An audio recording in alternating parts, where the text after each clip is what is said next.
Hello, good afternoon. You're watching Midday Live from the News Hub. My name is Portia Gabo. Coming up.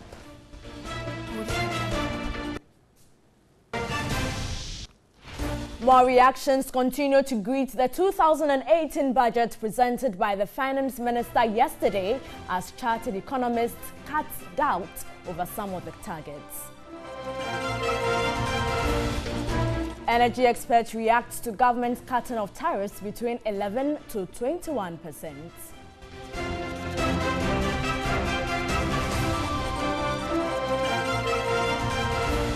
Coming up in business, government intends to switch all power generation from liquid fuels to gas.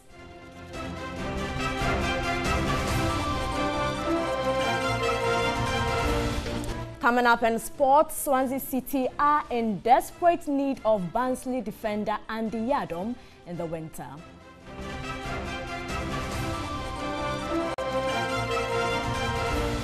In international news, Zimbabweans anxious of next action to be taken by the country's military.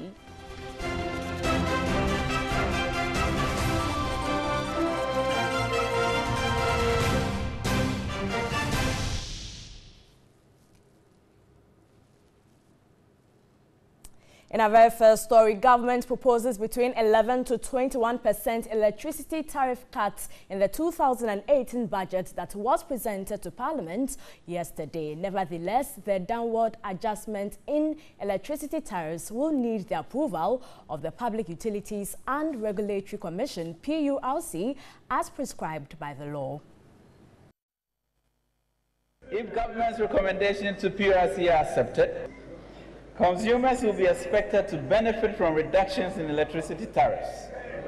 The expected average tariff reduction across various customer categories will be as follows. Average reduction for residential, 13%. Average reduction for non-residential, 13%. Special load tariff, low voltage, 13%. Special load tariff, medium voltage, 11%. Special load tariff, high voltage, 14%. This is industry. High voltage mines, 21%. The 2018 budget, which is under the theme, Putting Ghana Back to Work, aims at creating a supportive environment for the private sector to thrive.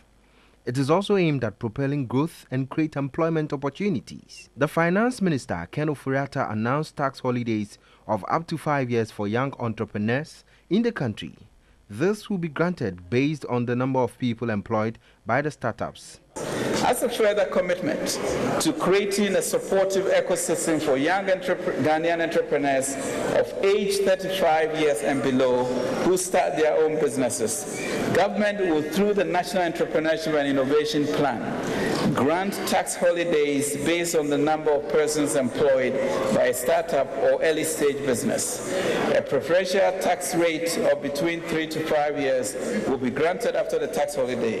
They will also be allowed to carry forward losses for 5 years. In 2018, the government has targeted to hire 100,000 graduates under a new program aimed at addressing livelihood empowerment and graduate unemployment. The focus is to help in serving public service delivery in the health, education, agriculture and sanitation sectors, as well as drive revenue mobilization and collection.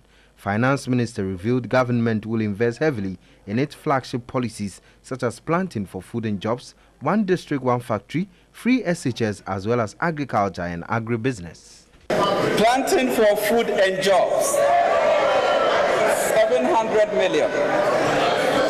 Stimulus package for industrialization, 236 million. Zongo Development Fund, 100 million. Development authorities, 1.26 billion. Entrepreneurship and innovation, 50 million. Akufo-Addo Plan, Nation Builders Corps, 600 million.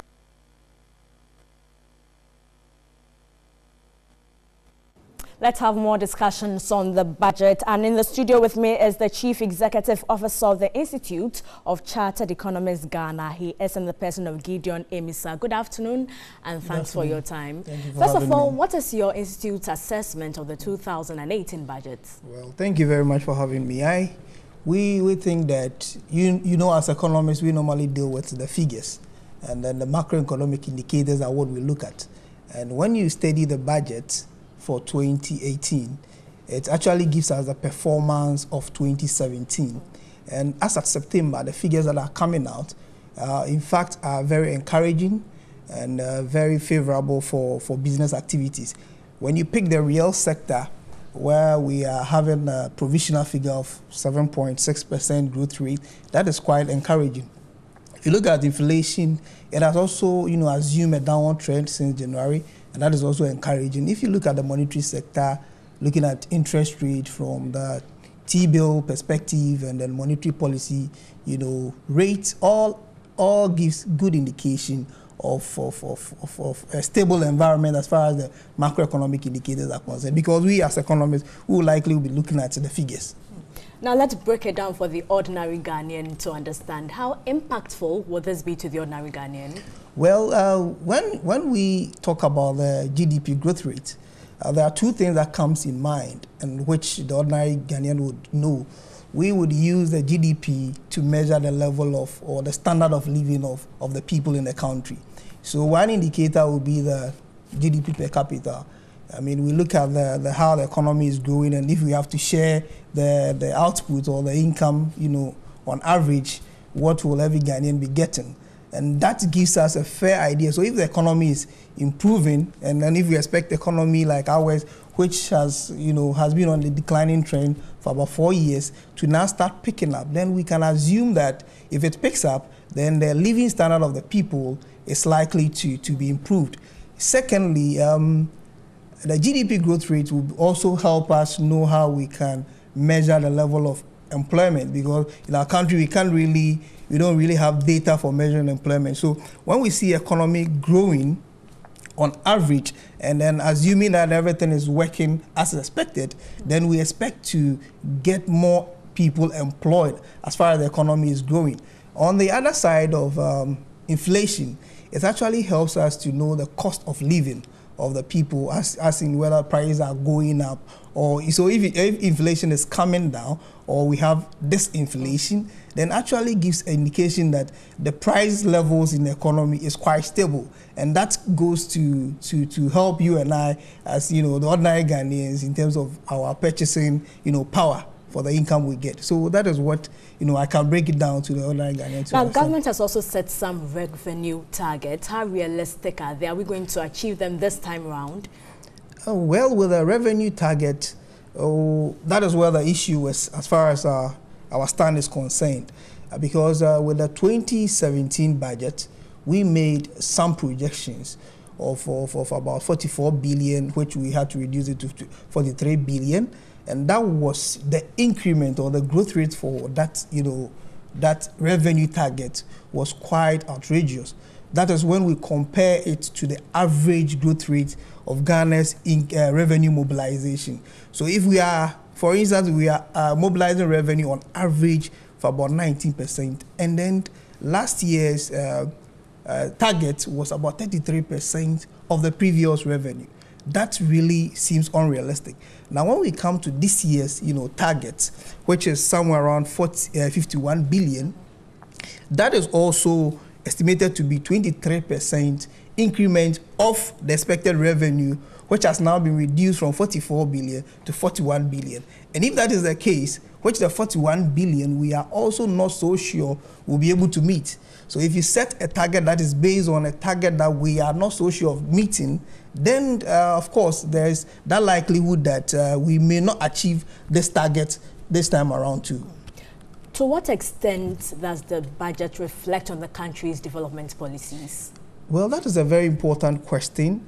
As a country, I think there's about time that we begin to get our budget reflecting our national policies. For some time now, it appears that the politicians use a budget as a political instrument, which largely reflects, a political party's manifesto. But it is about time that we may have to look at how we can, ensure that our budget is actually reflecting our national interest.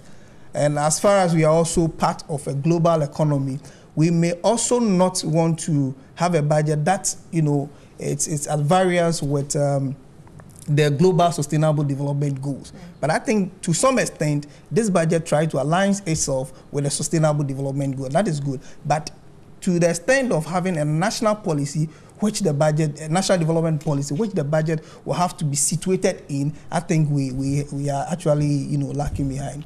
Thank you very much for your time. I have been speaking with Gideon Emisa. He is the Chief Executive Officer of the Chartered Institute of Chartered Economists of Ghana. And you're watching Midday Live from the News Hub. Still on the budget, varied reactions characterized the 2018 budget statement and fiscal policy soon after the finance minister left the chamber of the House. Well, the minority said the statement provided no hope, but majority insists it is one that will create jobs for the teeming unemployed youth. All the macro indicators are doing very good. So that is what we can hope for. So it is better, and it puts our friend in NDC to shame, because they were thinking that this budget was going to take us to 1983, which is never possible. If they didn't take us to 1983, this budget is going to take us to 1983. It's a big lie. The reason we have growth in this economy is the oil sector. This is what we did. We were able to basically negotiate an oil agreement with the ENI that injected 7 billion and made Ghana an investment destination with a World Bank guarantee, unprecedented in Africa. We didn't even hear one initiative, infrastructure initiative by this government. It's a Wahala budget.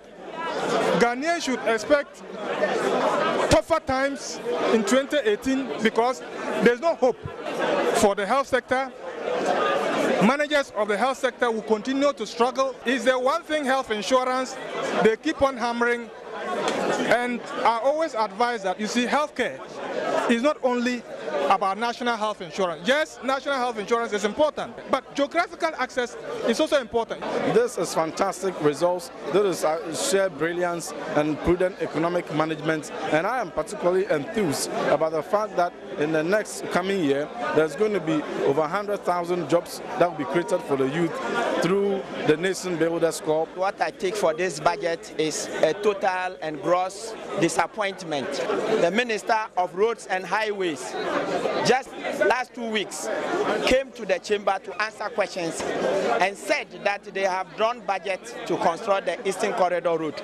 But as it is, I only heard about 2 stretches, which is the Have-Hohe stretch and then the Nkwanta-Damanko stretch. It is a very promising budget. It's a very ambitious budget. And I think that this is the beginning of good things to happen. The first budget was a simple budget. This, he termed it a Juma budget. And what it means is beginning of job creation, infrastructure, industrialization. And that is the trajectory that we are going on now. Let's now get a reaction from the General Secretary of the General Agric Workers Union. That's the 2018 budget. Let's see its impact on the agricultural sector. And Edward Kwaruwe joins me on the phone line. And good afternoon and thanks for your time.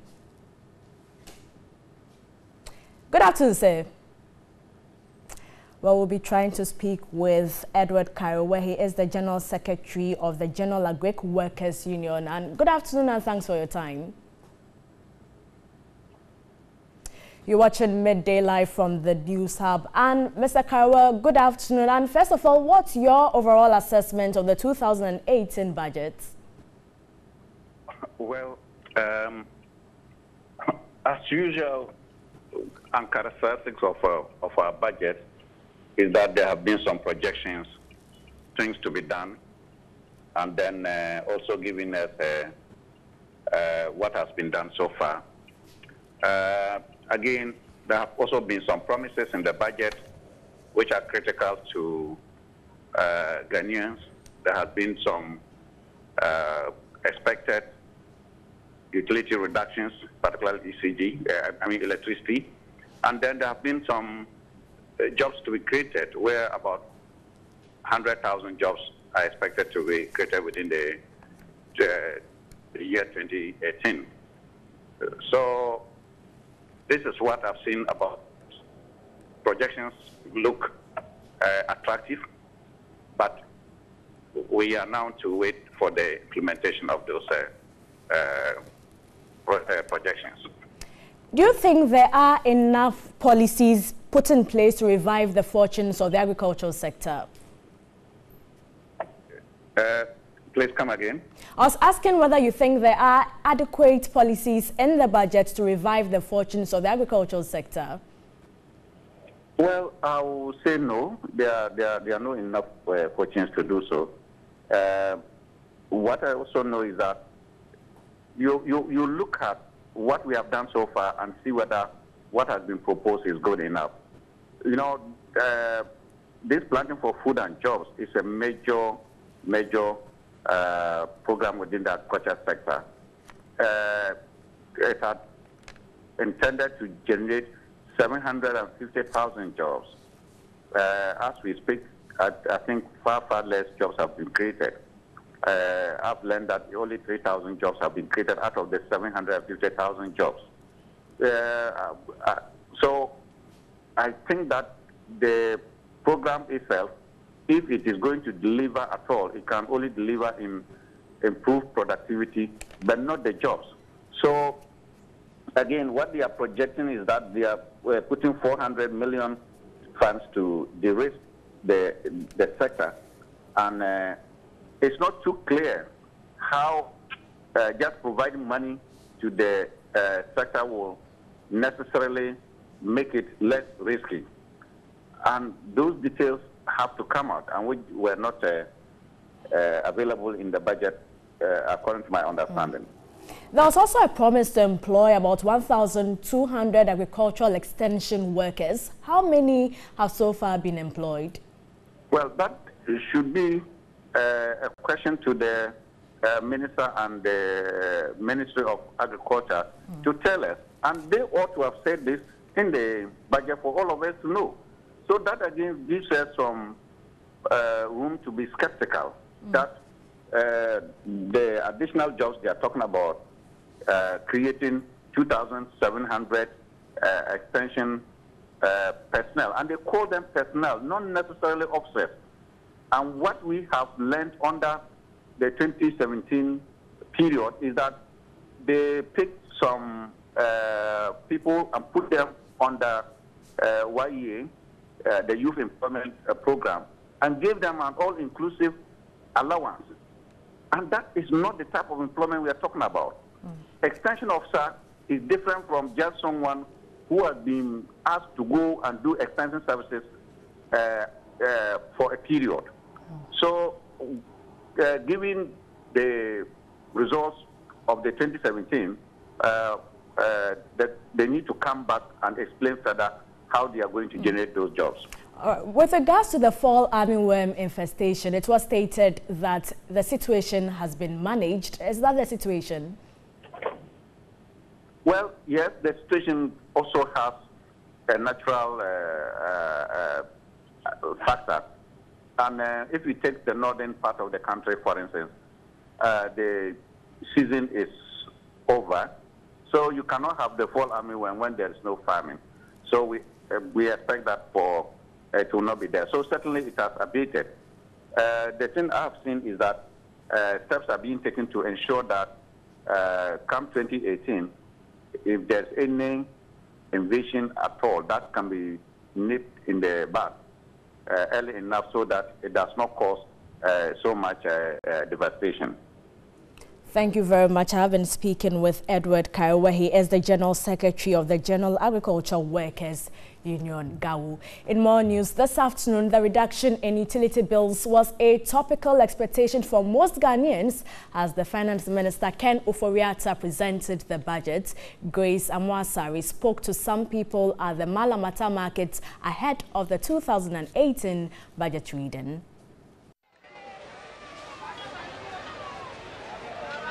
at the Malata market where brisk business activity is going on. We know that the finance minister is presenting the 2018 budget in Parliament, and I am speaking with some of the market women to find out what they know about the budget and what their expectations are for the 2018 budget. So come with me, let's speak with these market women on what their expectations are. I mean, say a buying better now what it's in your master make a cry. Yeah, she said a buying baboy. And they say, Obeti Petrus, ye ready for me. Obeti Petrus, a man, any man, driver for the bar, I yamake a cry. Now, feel Obeti water bill, so no bet light bill. Nay, Yama, na just a boy, yes, it's me abo brani. Oh, I dare me, dear, person of a can say, on to Laura Fenus, my patron, on to Sonayan, Laura Fenus, my Diana Naba. Name was answer patron, boy, didn't still, no boy, and it's what patronus were. Now, maybe I don't know so. I have for my own the bar, nay, yeah. Now I have no be at me out to be a good. Pay your ones, nay, bring Koya Malata. Ejumon so to se a kofo nya kwankra emma ejumon medidwa emma edwa no so ate tie sere se omo ye sa na menya no mde no so ahye mama se malata emesiesie ha mai kakra na ma so to a kofo atimi aba abedidwa. Oh, empire na ye bosa bibia obetete ne ma no so obetete ne ma ni nyina so na chese ye nso so ye bibia akotote ye bo empire ama aban. I want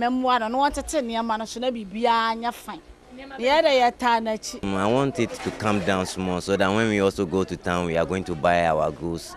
Because before they used to buy the first high, maybe low price, but now it's high. But you see, so it's difficult for people to buy it. So when budget comes down and we get the bill sufficiently, they are over to me. About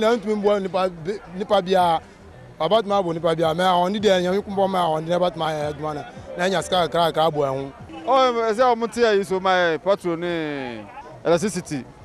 And I'm changing my first socket to my. Ye per se, or Muko says ye cruel may. Nay, so ye who toy.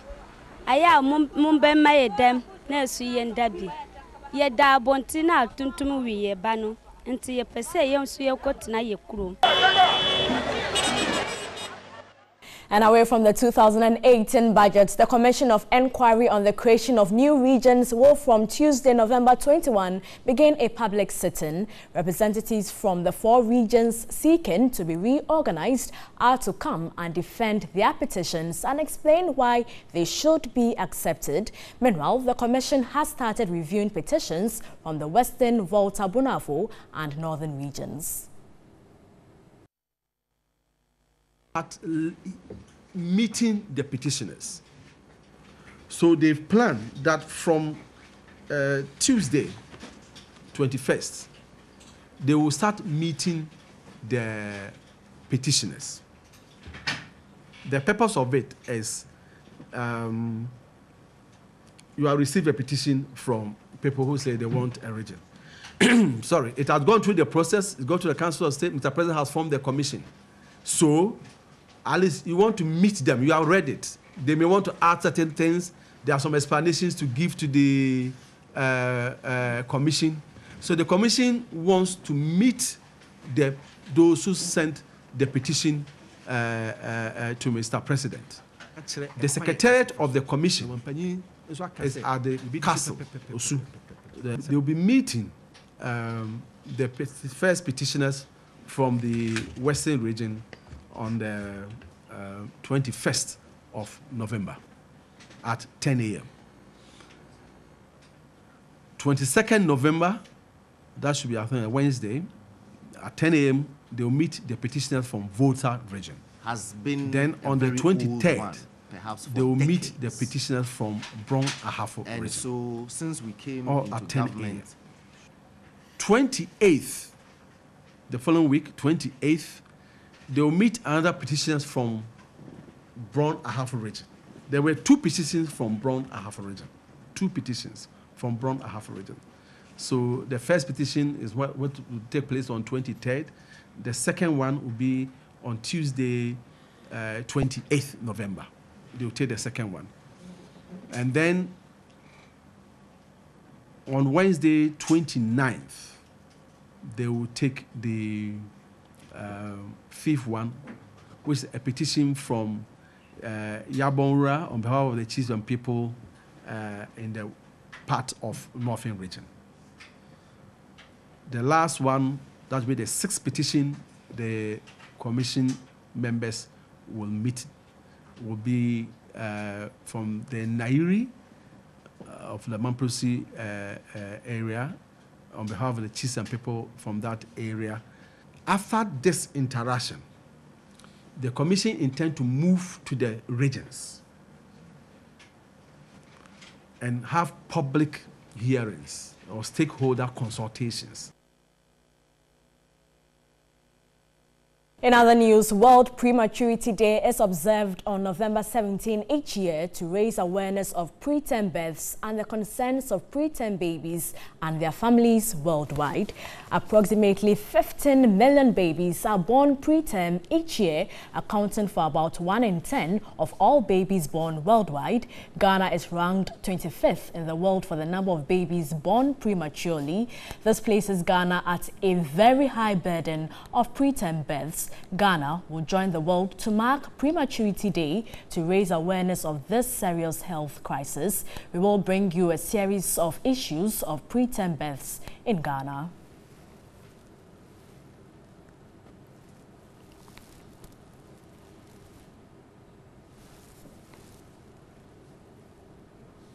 You're watching Midday Live from the News Hub. We have more news coming up shortly. To stay with us.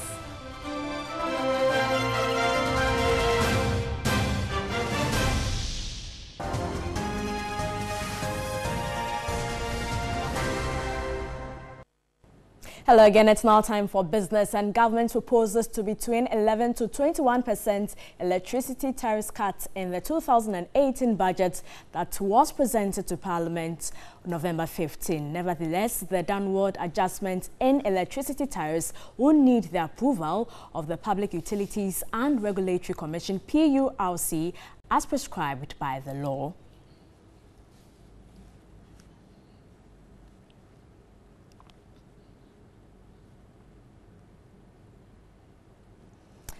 And join me via Skype is Ishmael Lejikumhene. He is the Executive Director of the Kumasi Institute of Technology and Environment. And good afternoon, and thanks for your time. Now, 11 to 21% reduction in the electricity tariffs. What will be the impact on the ordinary Ghanaian as well as businesses? Well, I mean, it's a straightforward case. If you're getting 13% to 11% reduction, it means that if you used to pay 100 cedis a month, you'll be paying 89 cedis a month, and it's as simple as that. And it's, in terms of its impact, it's a direct impact. So you would have saved some money by paying less for electricity consumed. Now, this is subject to approval by the PURC. Do you foresee them agreeing to this without any hesitation? I think we need to explain this very well. Otherwise, the government itself will create problems. Government has only recommended reductions. In fact, PURC is rather, I mean, if you say approval by PURC, it turns the process around upside down a bit. PURC is the only mandated entity in this country that can set tariffs. So I think the Minister of Finance was quite careful in the way he presented this to Parliament. The government has only made a proposal, is subject to PURC's consent, and PURC will have to also show or look at the methodology or the calculation that is done by the government to be certain that they can reduce it by that magnitude. So I would say let's wait to hear what PURC will say, but yes, it's a proposal which the government says based on a revision of the tariff setting methodology and also the cost structure. So I believe they must have spoken with the PURC even before they announced this, but we need to be careful. Otherwise, to get to a stage where people will say government should reduce or increase tariffs, but government doesn't have the power under the law that sets up PRC to determine how much we pay. It's only PRC that determines what we pay at the end of the day. Some are of the view that the reduction may come from subsidies, and the fear now is legacy debts that the country is now dealing with. That's a concern to me as well. So we need to see clearly this reduction would have to, it should be, I mean, it has to be occasioned by maybe costs of production, in which case nobody is subsidizing anything. So for example, if we are able to reduce tariffs because we are using more gas rather than crude, or we are producing more electricity from Akosombo than previously, than the tariff was set up in 2015, then I will be comfortable with that. But if anything subsidy, I will be worried because we don't know where it's coming from, especially given that we are already battling the legacy debt. So it should be everybody's concern if the reduction is not being occasioned by reduction in the cost of generation, but it's some manipulation or some action on the part of the government not underpinned by any such cost reduction. Now, government also intends to switch power generation from liquid fuels to gas. How feasible is this? Oh, it's always been feasible, and you would realize that even when we were struggling with generation, part of the problem was that we weren't getting the required quantity of gas in Nigeria. Now, thankfully, we have quite a bit of indigenous gas, and I think we've also normalized our relationship with Nigeria, so we're going to have more gas coming through, and most of the plants, or majority of the plants we have, are also dual fuel, so we can easily switch from gas. So in terms of its feasibility, it is, and it's even more possible now with the coming on stream of the 10 gas and with the Sankofa gas coming on stream quite soon. So it is very, very feasible. Once we have reliable supply, there's no justification for running any of our thermal plants on liquid fuels. So long as the plant can run on gas, nobody will do that. Thank you very much. Ishmael Ejekumhene is the Executive Director of the Kumasi Institute of Technology and the Environment. Now, Energy Minister Boakye Agyarko says government's intention to switch all power generation from liquid fuels to gas. He explains gas will be critical in Ghana's quest to expand and industrialize the economy. For natural gas to be used for domestic and transportation fuel as well as power generation fuels. Environmentally, gas burns cleaner than liquid fuels. The development of industries in the country on a wide scale will hinge greatly on cheaper energy supply, which Energy Minister Boakye Agyarko has stated government's resolve to make the main power generation fuel. The development of industries in the country on a wide scale will hinge greatly on cheaper energy supply. Energy Minister Boakye Agyarko has stated government's resolve to make the main power generation fuel. In so doing, reduce the cost of generating power by between 15 to 20%, which will then immediately translate into lower prices for electricity for our citizens. With the coming on stream of gas from 10 fields, Ghana is becoming a gas economy, thus facilitating flexibility in usage of gas. We are looking at using gas to develop our petrochemical industry. We are also looking at using gas to develop our agrochemical industry so that we can begin to manufacture fertilizer, urea, and so on out of our natural gas. I think that it is going to do us a world of good if we do that. In Jubilee, Energy Minister Boakye and the OCTP and 3 floating production, storage and offloading vessels to be used over these periods. Many eyebrows. We sincerely do apologize for that hitch over there, but you're watching Midday Live from the News Hub. We have sports news coming up shortly.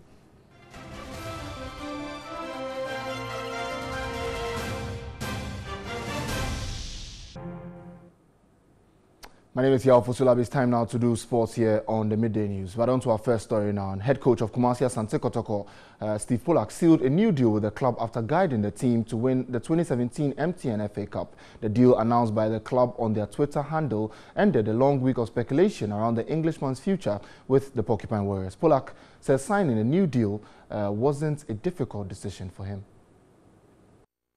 It's great because they gave me an opportunity 7-8 months ago to come to the club. And we've done quite well over the season. The league position could have been better, but overall we won 2 cups, and you know it's an okay season. I didn't even have to think twice to stay, and even if some other club would have come in with X amount of money, I still probably would. I wouldn't have went, because I find that the people here in Kumasi, not only in Kumasi, the Kotoko family, should I say, how good they've been to me since I've been here. Okay. Things have been on the up and up. There's going to be bad times, and we'll see then how they like me then. But and they made me really welcome here. And if I feel welcome and comfortable in a place that I'm living, because I've lived around the world a lot, then I don't have a problem staying for 1 year, and we'll see after that. Well, on to our next story this afternoon. Swansea City are in desperate need of Barnsley defender Andy Yadom in the winter amid a renewed defensive crisis at the English Premier League club. The Swans ideally need someone that can cover on both sides of defense, which is something the Ghanaian provides. Yadom came close to the end of the summer transfer window, but the move fell through due to paperwork issues. Now, due to the fragile state of Swansea's fullbacks, the signing of Yadom wouldn't rule out the potential signing of Kyle Walker-Peters from Tottenham Hotspur. You make it.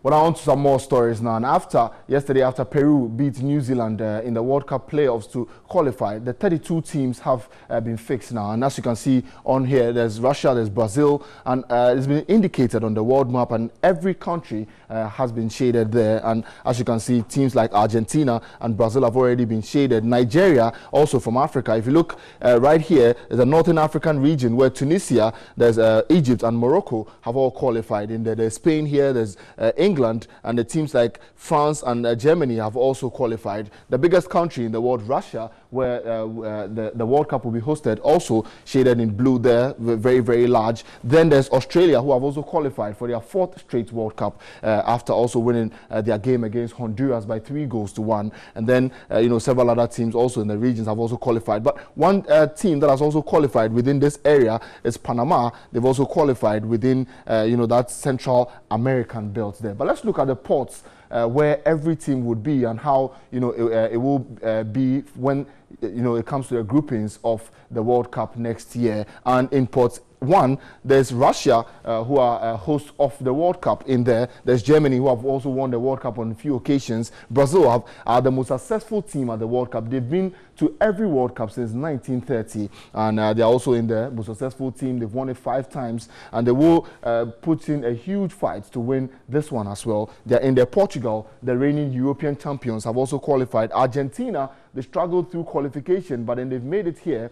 Lionel Messi might bolster his team to get into the final stages of the World Cup. Belgium, Poland, and France. Then in Port 2, there's Spain, who won the World Cup in 2010, are in there. Peru, Switzerland, England, Colombia, Mexico, and Uruguay. So that's it. In Port 3, countries like Costa Rica and Sweden are in there. And then in Port 4, there's Nigeria, and then there's Morocco and new side Panama also in there. But let's go on to more stories, where Italy have sacked coach Gianpiero Ventura after the 4-time champions failed to reach the World Cup for the first time since 1958. The Azzurri lost the playoffs with Sweden by 1-0 on aggregate to spell the end of the 69-year-old Ventura's 17-month tenure. Ventura said his record was one of the best in the last 40 years. However, Italy failed to beat Spain in 2 qualifiers and drew with Macedonia. He was given a 2-year deal, taking him to the end of Russia 2018 when he was appointed.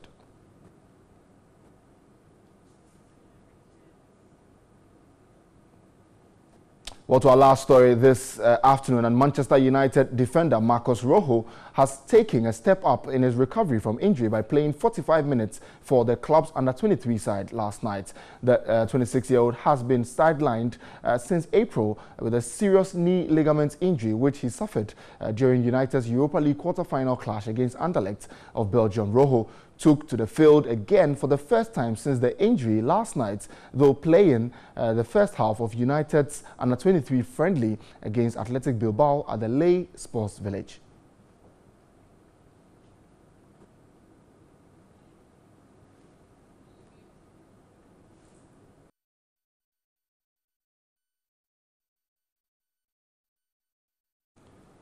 Well, that's how we end the sports news here on Midday Live. My name is Yao Ovusulabi. There's more sports later on News 360 when Anako Jafre joins you. We'll take a break here. We'll be back shortly.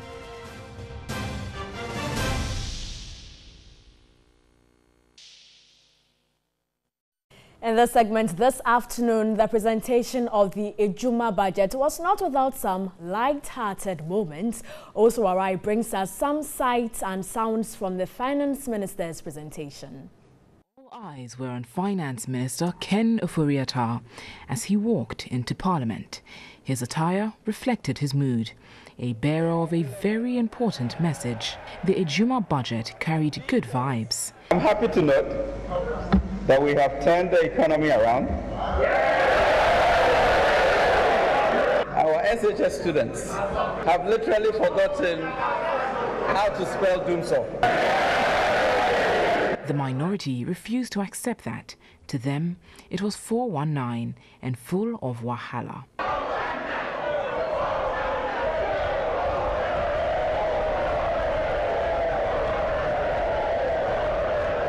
One other thing cannot be glossed over. The man in white caressed his fingers all throughout. The cap of his water bottle also kept him company.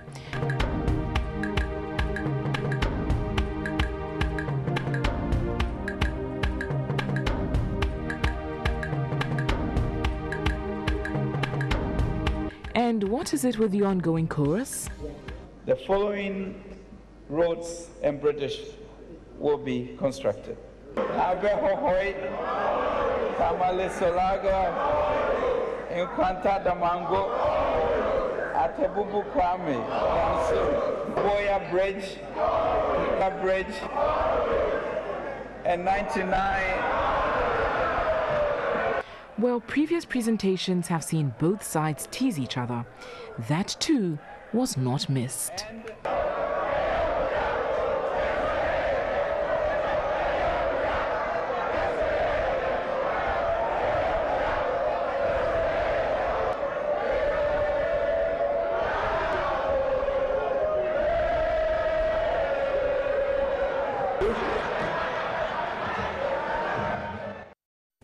The same reaction every year. Well, Sunday is the final of Ghana's Most Beautiful, and they went through a tough task of selecting hundreds of ladies who auditioned for Ghana's Most Beautiful and gradually pruned the number down to 10.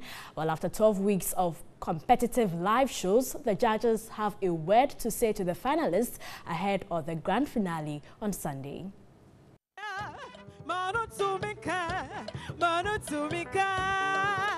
The judges have been with the 4 finalists right from the auditions and have been instrumental in their growth and grooming. Fashion designer Linda Ampao has been on the show since its inception 11 years ago and has been phenomenal with her critiques. New addition prolific actor Oscar Provençal has also been a perfect replacement, and together they have nurtured the contestants through the stages of the competition. They advised the contestants on the do's and don'ts. Every comment that we have made, they should listen. I'm sure they'll have playback. They should listen, they should learn and improve on every aspect of their delivery, and then give us their best. The pressure can take a big toll on you, and at the end of the day you want a beauty queen which has the essence, obviously, of being able to withstand some of those pressures, because you're going to be carrying a brand. So in terms of their performances, I expect them to be a lot better. So, who gets to take the cash? the car, crown, and of course, the bragging rights as Ghana's most beautiful. Northern region,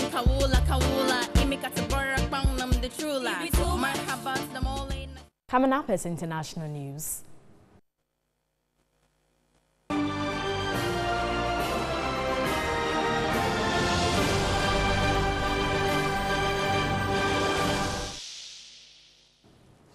Zimbabweans are waiting to see what steps the military will take next after seizing control of the country. President Robert Mugabe is said to be under house arrest, but the whereabouts of his wife Grace, who was bidden to succeed him as president, are unknown. South African ministers have been in the capital Harare meeting the army and political parties. The Southern African Development Community Regional Bloc will hold emergency talks on Thursday.